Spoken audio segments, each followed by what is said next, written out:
Bonjour à tous, j'espère que vous allez bien. Dans cette vidéo, on fera le troisième chapitre de la formation comportement du consommateur, intitulé Les facteurs d'influence du comportement du consommateur.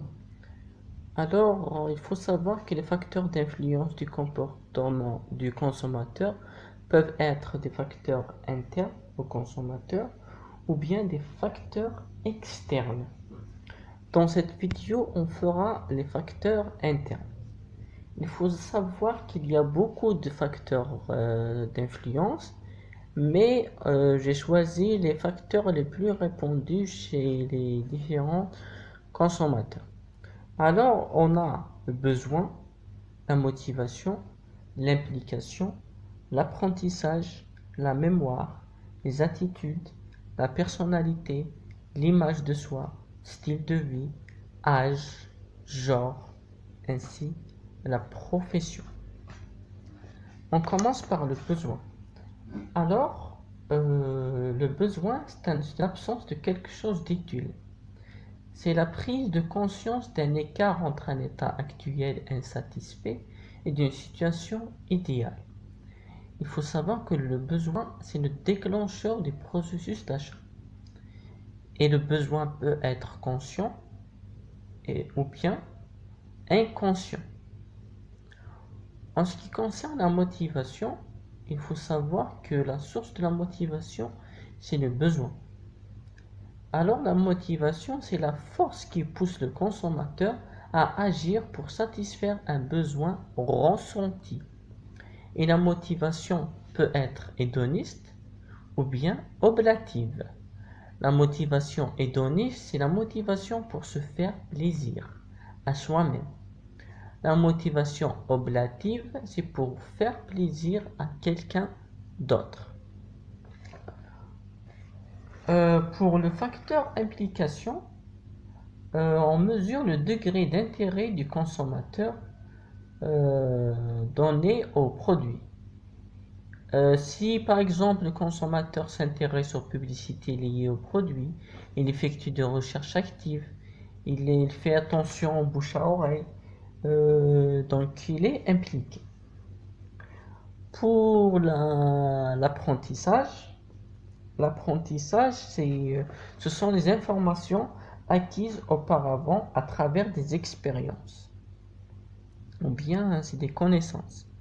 Par contre, la mémorisation, c'est la mémorisation de l'expérience et d'informations précédentes. C'est la mémorisation d'informations ou bien d'expériences tout simplement. Pour l'attitude, c'est une façon de penser des consommateurs.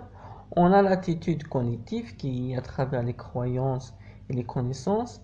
L'attitude affective, c'est à travers les sentiments. Et l'attitude comportementale qui est à travers les intentions d'achat. Pour le facteur la personnalité, c'est que la personnalité des consommateurs joue un très grand rôle de son comportement. S'il est agressif, s'il est gentil, donc il choisit des produits adaptés à sa personnalité. Alors, on a aussi l'image de soi, qui est la manière avec laquelle un individu se perçoit lui-même sur le plan physique ou psychologique. On distingue trois moi. Le moi réel, qui est la façon dont l'individu se voit. Le moi idéal, c'est la façon dont l'individu aimerait être vu. Le moi projeté, c'est la façon dont l'individu aimerait donner comme image aux autres. On a le facteur style de vie qui se définit par l'activité des gens, leur intérêt et leur opinion. Pour le facteur âge, en marketing, il faut distinguer l'âge réel et l'âge cognitif. L'âge réel, par exemple, j'ai 23 ans. L'âge cognitif, c'est l'âge, par exemple, un enfant qui a un âge d'un grand. Par exemple, un vieux, mais son cerveau est jeune. Donc, c'est l'âge cognitif. Pour le genre, c'est le même principe. Il faut distinguer le genre réel et le genre cognitif. Certains produits sont destinés aux femmes et d'autres aux hommes.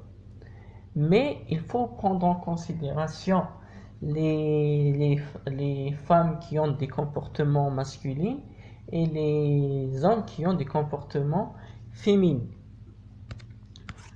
Alors, pour le genre, c'est clair, le genre réel et le genre cognitif.